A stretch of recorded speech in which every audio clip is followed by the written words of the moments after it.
Good morning, student. Today we will discuss second chapter of our Flamingo book, that is Lost Spring. The writer of the chapter is Anis Jam. This is the story about two children, Mukesh and Sahib. The story is regarding their childhood, which is lost. As we know that spring season is the best season, and in our life, childhood is the best phase of life.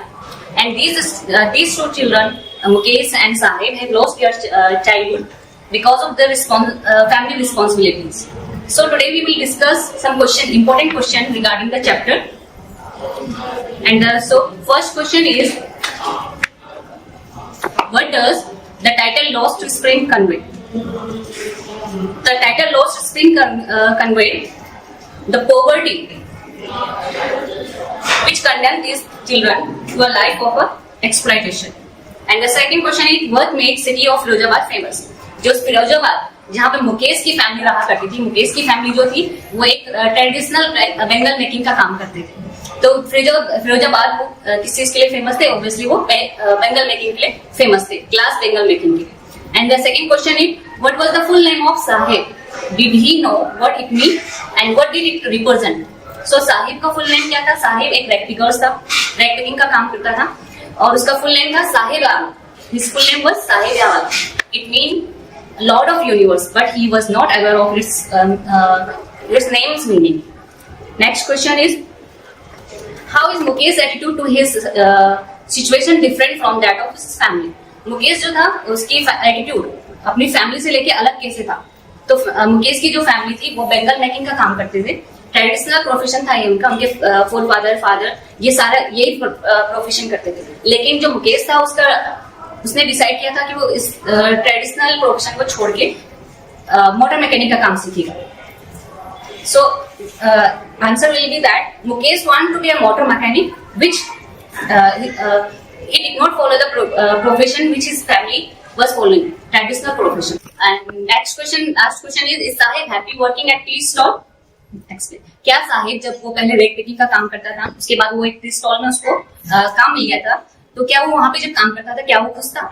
नहीं, क्योंकि जो साहिब था वो पहले rag picking का जो काम करता था वो अपनी मर्जी से करता था, वो फ्री था, जब उसका मन होता था वो घर चला जाता था. लेकिन अब वो टी स्टॉल में जब काम करता था तो वो एक कंडीशन में उसको अपने मालिक के अकॉर्डिंग काम करना होता था, तो वो खुश नहीं था. Now Sahib was not happy working at tea stall, although he was getting 803 times meal, but he lost his freedom. And now he was not his own master. जो क्वेश्चन मोस्ट इम्पोर्टेंट होते हैं हमारे राइटिंग सेक्शन पे, specially note making, ये बहुत simple question होता है, easy question होता है, और मैक्सिमम मार्किंग इसमें 8 मार्क्स का होता है. 5 मार्क्स का आपका नोट मेकिंग आता है, 3 मार्क्स का आपका समरी आता है. तो ये क्वेश्चन बहुत इंपॉर्टेंट होता है, इजीएस्ट वन क्वेश्चन है आपका, आप इसको बहुत अच्छे से कर सकते हैं. आप इसकी प्रैक्टिस करेंगे. और दूसरा है नोटिस आपको शॉर्ट में लिखना होता है, टू द पॉइंट होता है. आपको बस उसका फॉर्मेट जो है उसको ध्यान में रखते हुए आप अगर इसको अटेम्प्ट करेंगे तो ऑब्वियसली आपके मार्क्स सिक्योर करेंगे.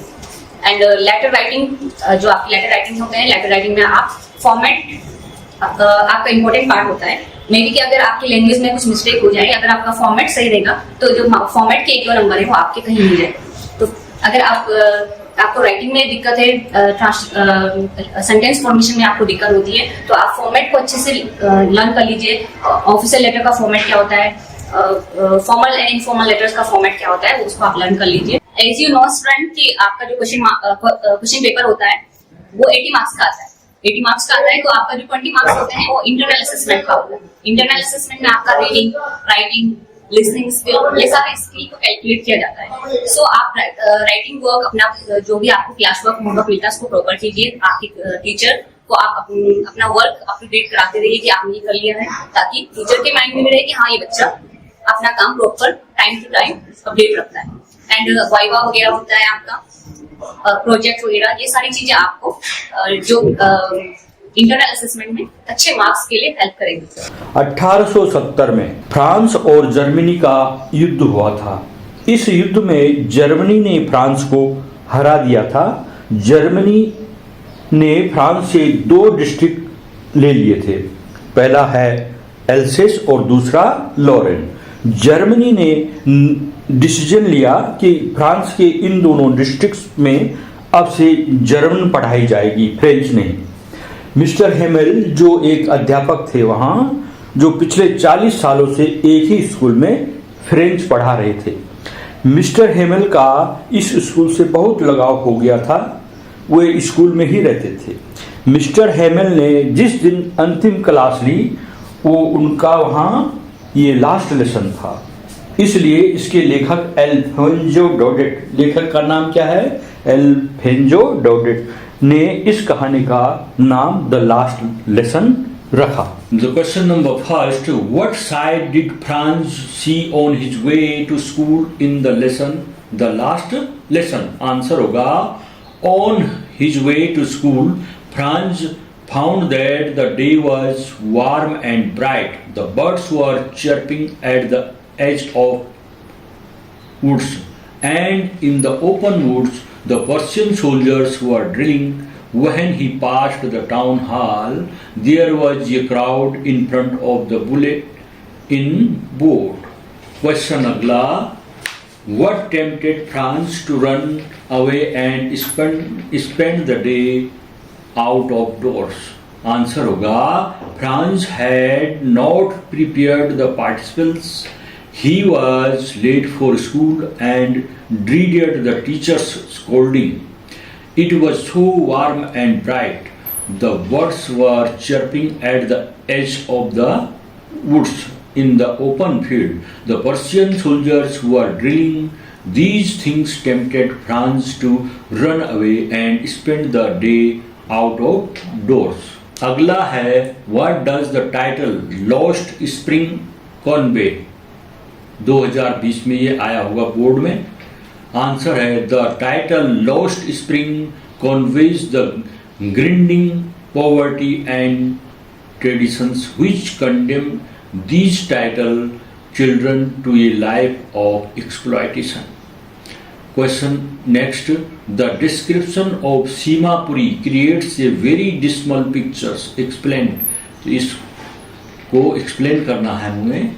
आंसर है Simapuri is on the periphery of Delhi, yet it seems miles away from it. Simapuri has been infamous for its filthy living conditions, poor sanitation and lack of basic amenities. It is densely populated with migrants who come from various parts in search of work. Thus, the description of Simapuri creates a very dismal picture. 2020 में आया है। Answer है The title Lost Spring conveys the grinding poverty and traditions which condemn these title children to life of exploitation. What makes the city of Firozabad famous? 2013 और 22 में आया था। The trade of glass bangle making makes the city of Firozabad famous.